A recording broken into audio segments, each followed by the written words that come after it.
application scientist for PerkinElmer's FTIR products, covering the Midwestern portion of the United States. I'd just like to take this opportunity to thank you for joining us today at the virtual PitCon conference, as well as, more specifically joining our virtual product demonstration here today. We wanted to showcase one of PerkinElmer's latest innovations in the Spectrum 3 FTIR. Now, if you are familiar with PerkinElmer's FTIR offerings in recent history, the instrument itself may look a little familiar. Don't be fooled, there are some differences underneath the hood. One of the most obvious differences with this instrument is the LCD display on top of the instrument here. This display will show the status of measurements, the status of the instrument, and actually with the 3 push buttons up front allows complete control of the system regardless of your proximity to the PC which is connected to the instrument. So this allows the user to operate effectively in lab environment, in a variety of lab environments, regardless of bench space, any connections to the instrument, etc. The Spectrum 3 also is now available in a tri-range format. So this instrument will cover infrared measurements ranging from the near-infrared spectral range through the mid-infrared spectral range and into the far-infrared spectral range, all within a single instrument. Spectral range swapping is all automated. So there's a series of motors inside which will switch sources, beam splitters, and detectors automatically. That is all controlled by the software as well. So it's very easy for users to change the spectral range of measurement. And also, the range of measurement is captured in the metadata with the spectral data. And so if there are ever any questions about the measurement settings that were used for that particular experiment, that's all captured there in the software. Now, looking at the Spectrum 3, there's some similarities to the Frontier. So similar to the Frontier, the system has a left-hand port, which allows the system to be interfaced with an infrared microscope. PerkinElmer offers 3 infrared microscopes, which can be coupled to the Spectrum 3. So there's the Spotlight 150, the Spotlight 200, and the Spotlight 400, which can be connected, each with a varying level of analytical capabilities and features. At the back of the instrument is an external beam input port that allows the system to be used for emission measurements. And then on the right-hand side, there's a port here, which can be used for right-hand external measurements. So an external detector can be placed on top of an optical bench external to the system that allows you to work with much larger sampling accessories outside the confines of the optical bench itself. Now, some other hardware options have been added with the Spectrum 3.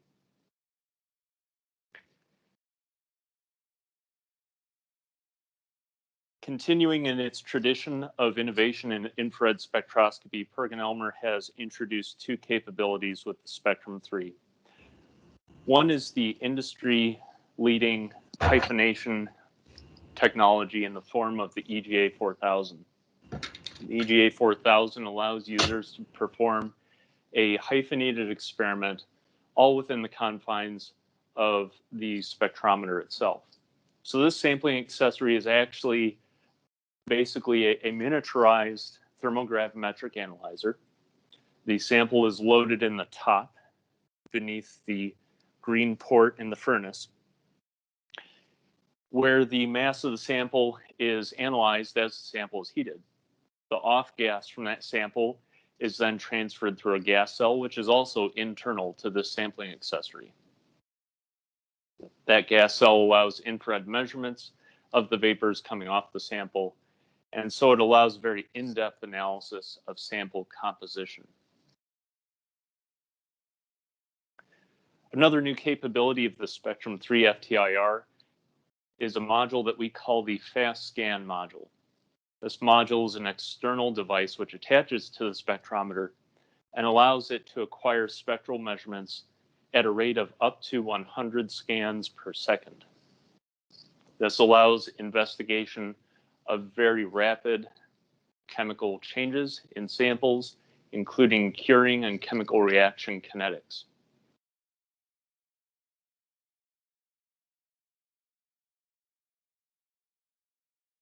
If you'll give me one moment to change the feed here.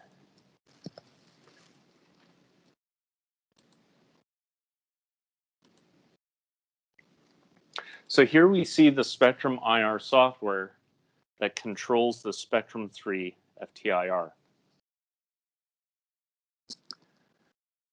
As I mentioned, the system, as I'm showing it here, has the capability of measuring in the near-infrared, mid-infrared, and far-infrared spectral ranges. With the introduction of the EGA 4000 sampling accessory came integration of our time-based kinetics program. So now the software has the capability of performing kinetics measurements within the very same program which is used for routine sample analysis. This provides a much higher level of ease of use of the software. Formerly, the time-based capability was actually external to the Spectrum software. And so users had to switch applications. They had to pay attention to instrument control routines. But now with it being integrated into a single software package, all of that power is available within a familiar software interface. The capabilities of the time-based functionality were also enhanced. As an example here, we see a profile measuring the decomposition of a polyurethane product. Our first mass loss here is actually a flame retardant material. With the integration of the time-based software into the Spectrum IR software, several enhancements were made allowing multivariate analysis. Multivariate analysis provides several means of investigating spectral data with a more automated approach, helping users to very quickly derive meaningful information from otherwise complex data sets.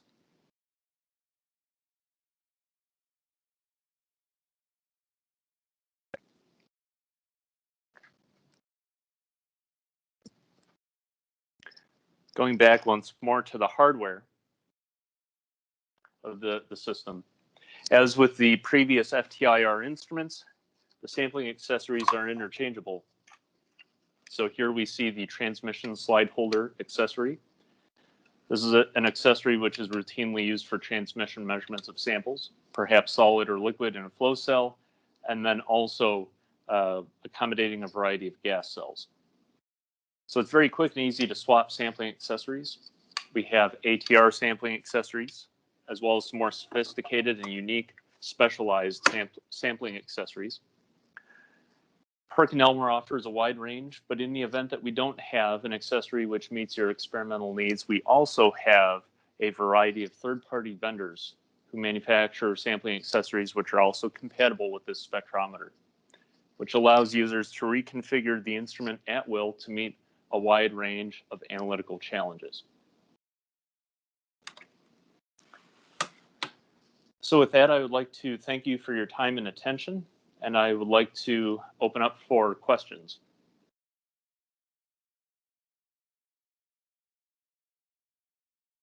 So here we have a question from the audience.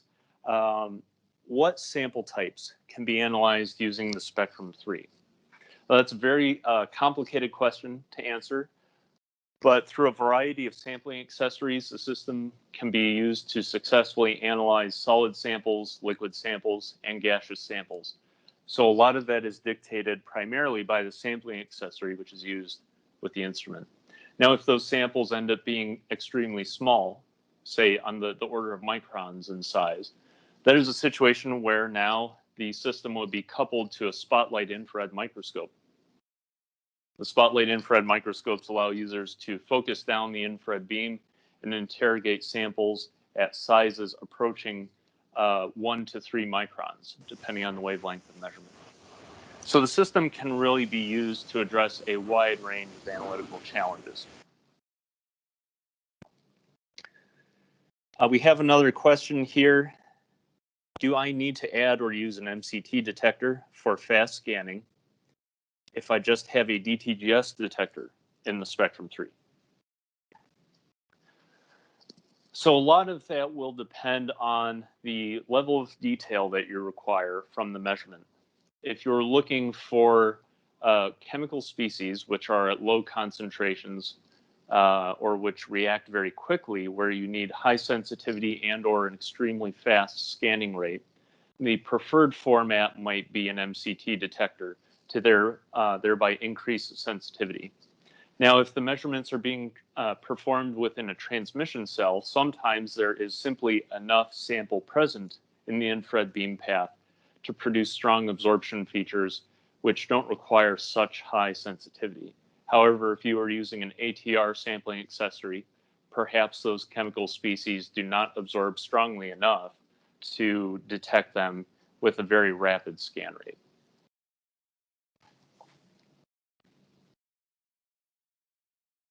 We have another question here. Will any of the IR ranges determine organic surface treatments on mineral particles? That is possible, but that depends in part on what those chemical species are and how thick that coating is, as well as the sampling accessory you're using.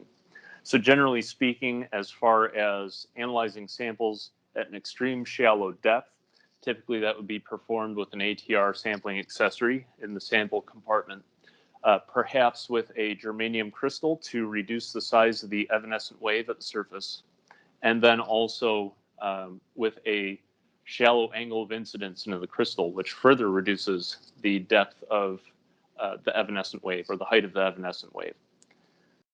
By making those changes to the sampling accessory and really restricting the size of the evanescent wave, you can make the system very sensitive towards near surface chemistry. And so that can help to give you an enhanced shot, I guess, let's say, an improved chance of getting a spectral measurement which strictly represents the coating, or more represents the coating with a higher abundance.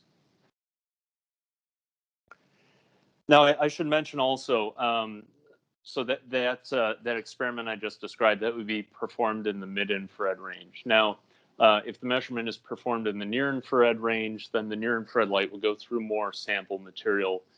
But if this is a mineral particle, then the mineral itself may absorb less in the measured spectrum. And so there's some trade-off here. The near-infrared spectrum primarily picks up organic species, though some OH bonds may also be observed for typical mineral materials. And so there are perhaps multiple ways that you might approach that analytical challenge. Do we need to change anything manually while changing ranges in the Spectrum 3? That's a good question. So when we open the sample compartment here, we find in the tri-range system that we have potassium bromide sample compartment windows. And these windows are suitable for measurement from the mid-infrared range all the way into the near-infrared range. When the system is changed to perform measurements in the far infrared spectral range, those sample compartment windows will need to be changed out with the spare set of polyethylene windows which are provided with the spectrometer.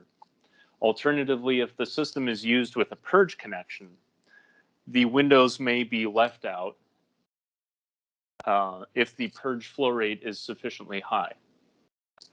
So the high purge rate will protect the optics within the spectrometer, but then there is no changeover required, especially if a sampling accessory such as an ATR is used, where the physical apparatus occupies most of the infrared beam path within the sample compartment. So a lot of that will depend on how you are actually using the instrument. If you're using it with a transmission cell, you probably want to continue to utilize the sample compartment windows because they do provide protection of critical optical components within the spectrometer. Here we have another question. What are the spectral resolution and scan speed when fast scan 100 scan per second is carried out? So the scan speed, the OPD velocity or mirror velocity there is 16 centimeters per second. So it's fairly fast. And then the resolution is 16 reciprocal centimeters. And if you are familiar with kinetics experiments with FTIR instrumentation. Of course, you're probably familiar with the trading rules. The trading rules dictate that as you double your spectral resolution, you double your measurement time. And so going from 16 reciprocal centimeters to 8 reciprocal centimeter resolution, your scan time would be doubled, or your frequency of spectral acquisition would be cut in half. So then at 8 reciprocal centimeters, you would measure up to 50 scans per second.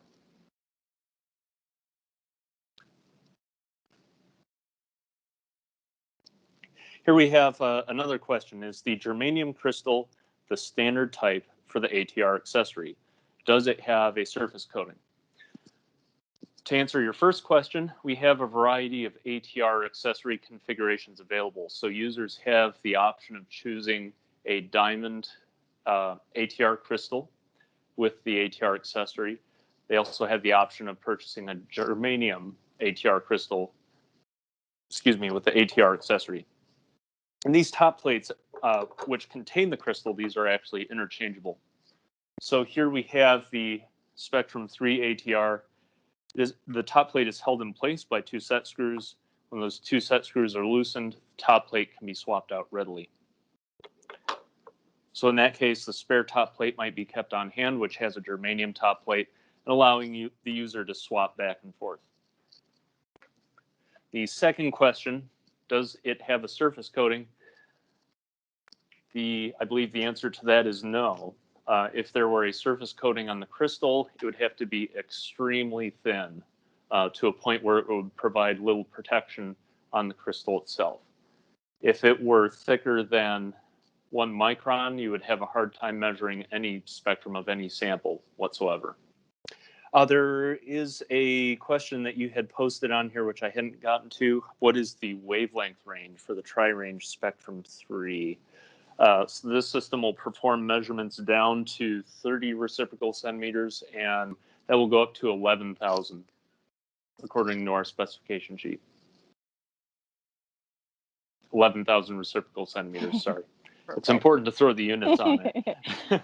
Thank you. All right. Well, thank you, everybody, for coming out today and attending the virtual demo. If you have any questions, like I said, please reach out to us. Other than that, have a great day.